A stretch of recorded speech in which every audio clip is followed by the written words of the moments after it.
mestre em Engenharia Biomédica e especialista em tomografia e ressonância, Denis é uma das principais referências nacionais em teleradiologia, contribuindo de forma decisiva para a inovação e ampliação do acesso ao diagnóstico por imagens no país.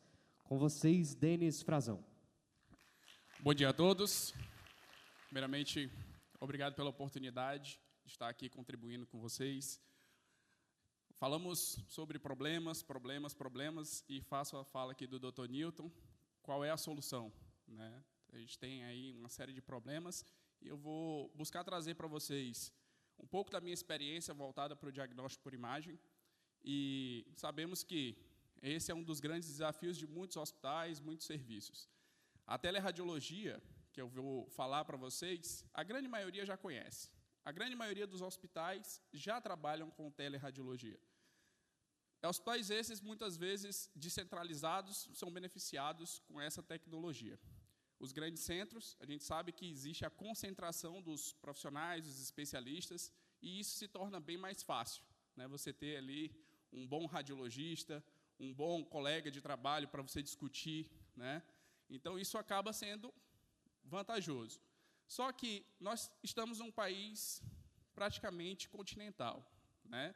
E a ideia da descentralização dos serviços de saúde amplia-se a cada dia. Então, vamos falar um pouquinho sobre a teleradiologia. Quando o doutor Torelli falou, né, é mais fácil comprar uma ressonância do que você construir líderes, né, você manter líderes, você construir um fluxograma de atendimento nos serviços de saúde. Isso é fato.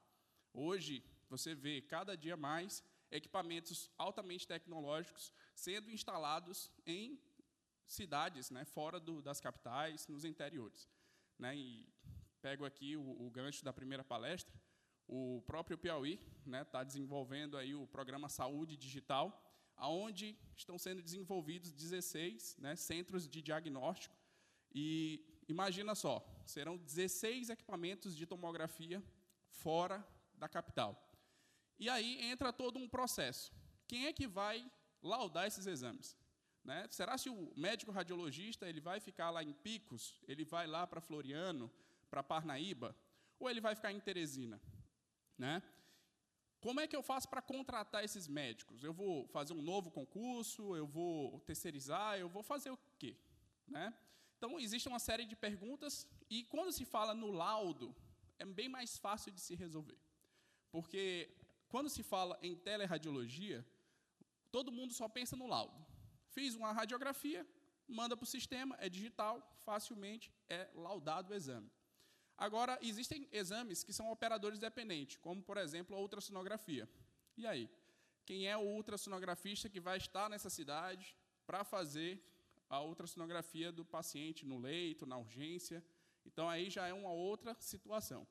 Agora, exames de raio-x, tomografia, ressonância, mamografia, hoje é muito fácil você pegar, colocar num sistema, enviar para fora da cidade, até para fora do país, e qualquer especialista conseguir laudar esse exame em minutos, tá? Semana passada, meu tio precisou de uma tomografia no interior do Pará. E, por incrível que pareça, o laudo, eles determinaram que ia sair com 5 dias. Então, você imagina, hoje, numa era tecnológica, nós estamos, existem sistemas de teleradiologia que liberam o laudo em poucos minutos.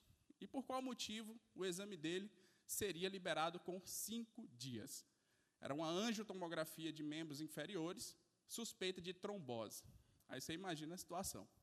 Bem, isso é para a gente refletir, pensar aonde ainda temos, aonde chegar, né? Aonde conseguimos chegar, ainda existem muitos lugares que são possíveis de alcançar essa tecnologia. E aí, quando eu falo para vocês a respeito de, para laudar o exame, é muito simples. Hoje o sistema, qualquer médico consegue acessar as imagens, e aí isso fica mais fácil. Agora, quando se fala em realização do exame, que é também operador dependente, muitas pessoas nunca pararam para refletir e analisar sobre essa possibilidade. Quando eu digo isso, em 2021, minha avó só contando para vocês rapidamente, ela teve um aneurisma roto na aorta abdominal. E o que acontece? Chegando no serviço de saúde, foi solicitada uma angiotomografia, e o profissional que estava no plantão não sabia realizar a angiotomografia. Precisaria agendar o exame para o turno do outro colega que tinha experiência para realizar o exame. Imagina a situação. Eu estava acompanhando minha avó, sou profissional de radiologia, conversei com o colega, orientei o colega, fiz o exame junto com o colega. Aneurisma roto, diagnosticado, foi para o centro cirúrgico, infelizmente não resistiu. Então, assim, imagina só você chegar num hospital e o colega dizer assim, eu vou agendar seu exame para amanhã. Você não sabe nem o motivo. Muitas vezes você acha que a agenda está cheia. Muitas vezes você acha porque, não, é porque está lotado. Não, muitas vezes é porque o profissional que está no momento, ele não tem experiência suficiente para fazer o seu exame. Um crânio, um joelho, uma coluna, qualquer um faz, para vocês entenderem. Mas quando entra em exames complexos, como uma ressonância cardíaca, um estudo neurológico, uma tractografia, espectro, enfim, exames mais complexos, que vão fazer um diagnóstico diferencial, muitas vezes são agendados para profissionais específicos, profissionais esses que têm mais experiência. E isso eu digo para vocês em grandes centros. Agora imagina isso nas cidades menores, onde é difícil você deslocar um profissional para ir morar lá. Tá? Bem, então, nós temos aqui um pouco do avanço da teleradiologia. Isso começou há bastante tempo, em 1970, quando foi necessário você ter o acesso às imagens de forma mais rápida e remota. Os Estados Unidos foi pioneiro nisso, proporcionando aí um projeto que era numa aldeia indígena, onde eles equiparam uma van com equipamentos de raio-x, enviaram para essa aldeia e conseguiram ter acesso a essas imagens de uma forma mais rápida. No Brasil, essa tecnologia ela veio a ter um boom por volta do ano 2000, e em 2005 foi que houve a regulação do Colégio Brasileiro de Radiologia de fato. Tudo isso só é possível avançar por conta de dois sistemas, chamado RIS e PACS. Tá? O que é o PACS? PACS é o Sistema de Comunicação e Armazenamento de Imagens. Como todos sabem, as imagens radiológicas elas precisam ficar por mais de 20 anos armazenadas. Agora, você imagina aquela película, ela se perde, ela se degrada, e você tem que armazenar os dados desse paciente. E isso hoje é possível, facilmente, através de sistemas digitais. E, falando rapidamente aqui sobre as atualidades que existem, como foi falado aí já de inteligência artificial, sobre soluções, e o caso que eu falei para vocês do diagnóstico em minutos, hoje, o radiologista, através da sua voz mesmo, nem precisa digitar, ele já fala, já conversa com o sistema de IA, já pedindo para ele descrever os achados de imagem, elencando tópico a tópico e os achados e as medidas. Então, através da sua voz, ele fala, o sistema de IA digita e o laudo já está pronto. Então, por qual motivo demorar 5 dias para liberar um exame de angiotomografia? Então, isso é uma reflexão que é extremamente importante. Então, nós temos aqui, além desse sistema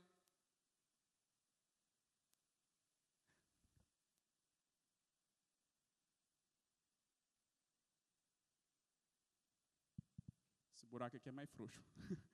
Então, além dos sistemas de laudo que eu estava comentando, nós vamos agora falar sobre um dos principais pontos, que é a minha especialidade. Eu não sou médico, tá? Eu sou formado em radiologia, trabalhei por muitos anos operando equipamentos de ressonância e tomografia presencialmente.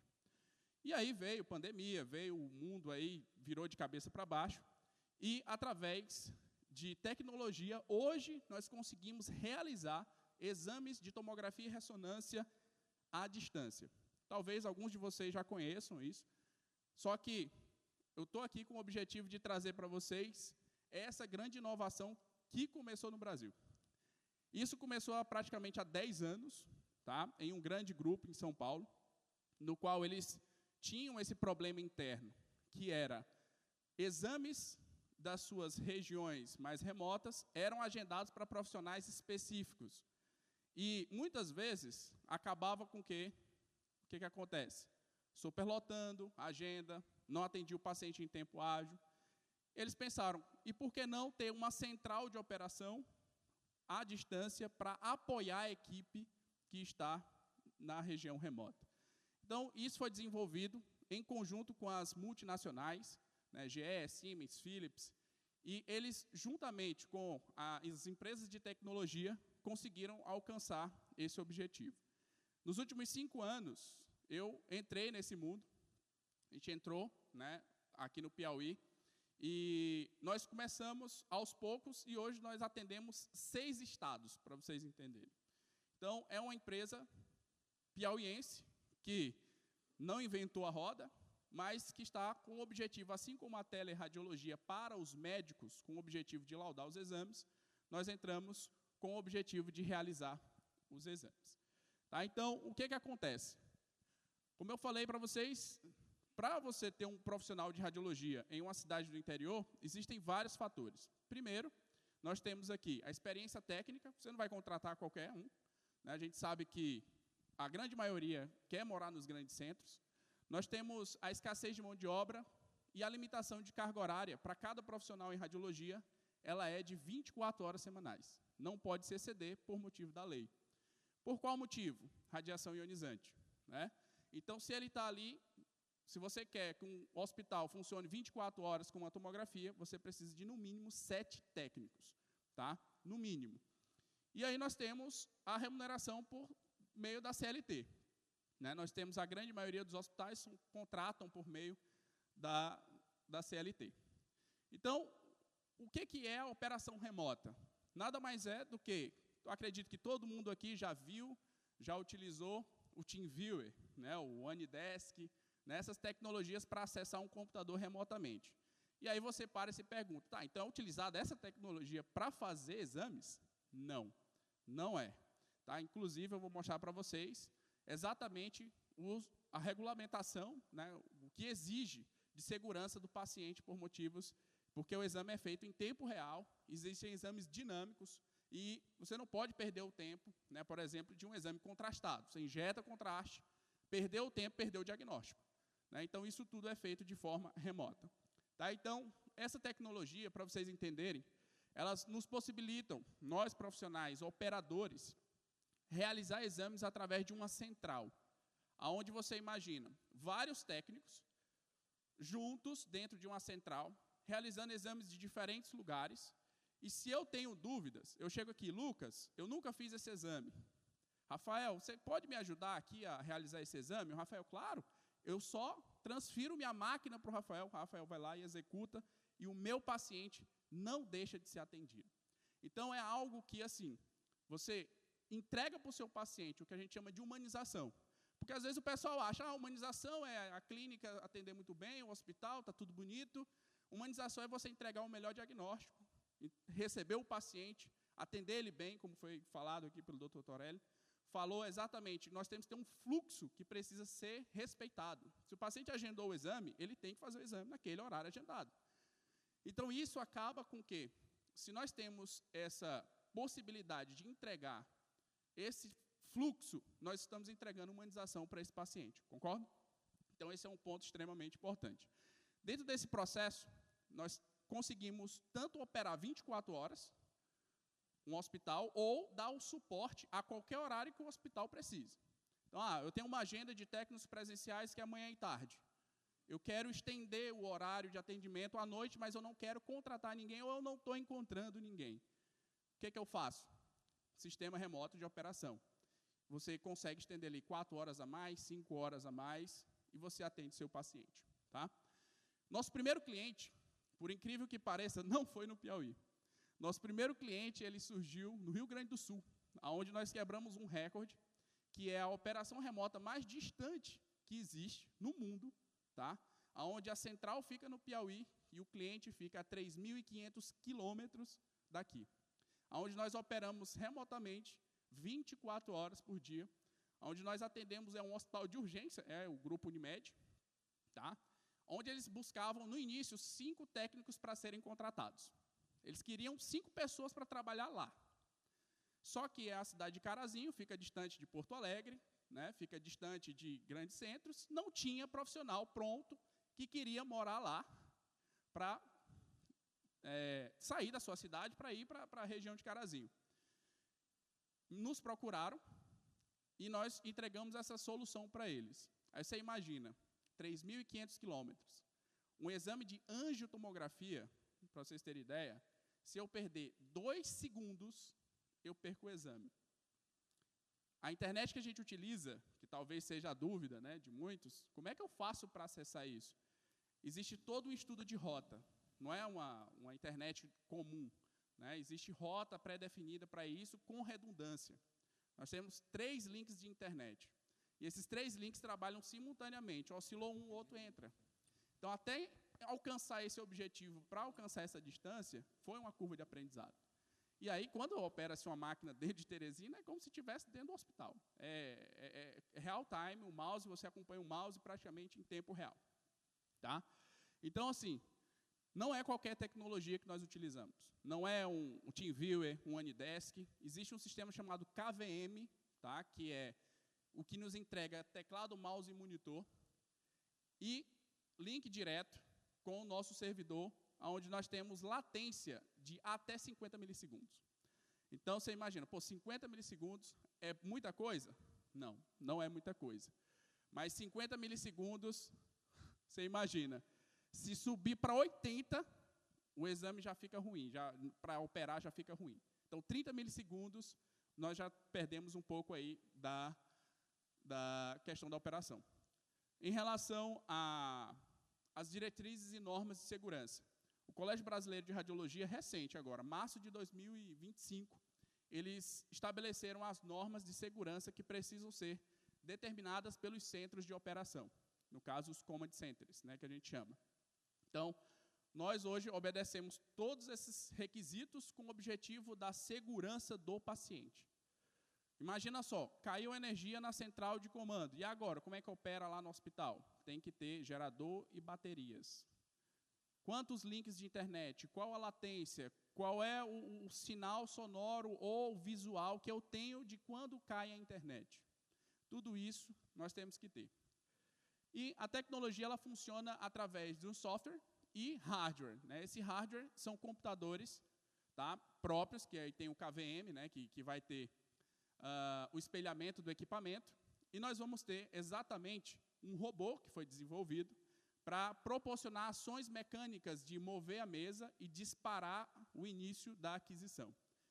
Resumindo, eu não preciso do técnico presencial, eu só preciso da enfermagem para posicionar o paciente, que a enfermagem já faz parte do ambiente, né, no caso do diagnóstico por imagem.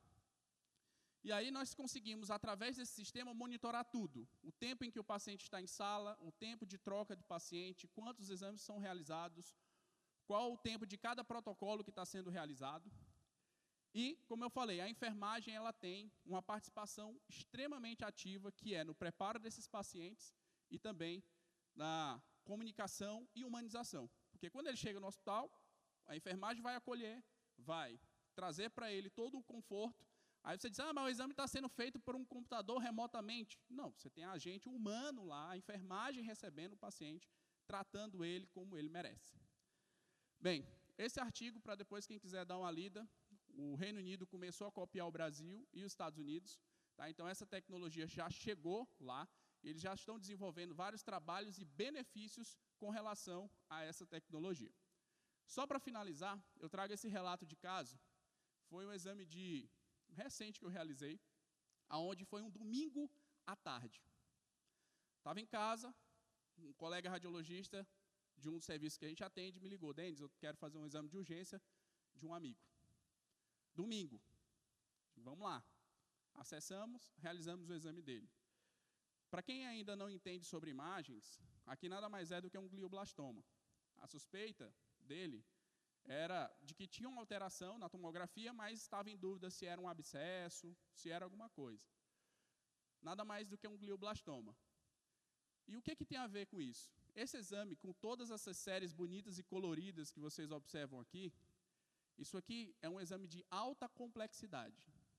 Nós temos estudo aí dos tractos, dos metabólitos e também do fluxo sanguíneo. A gente chama de estudo multiparamétrico. Se esse paciente fosse esperar em um serviço para fazer esse exame, especificamente, talvez ele seria agendado para 2, 3 dias depois. O que eu quero dizer com vocês, para vocês?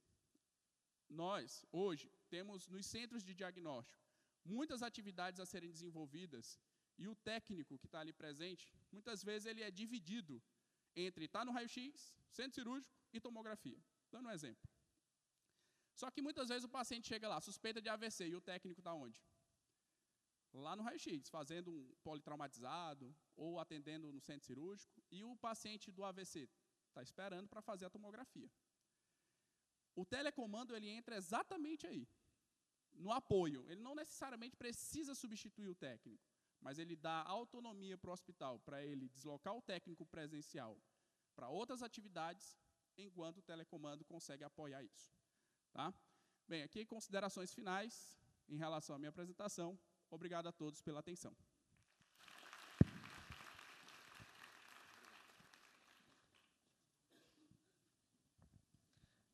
Recebe agora um presente do CBEX Chapter Piauí e faz uma foto, por gentileza.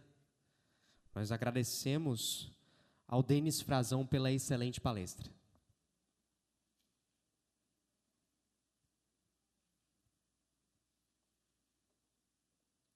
Muito obrigado.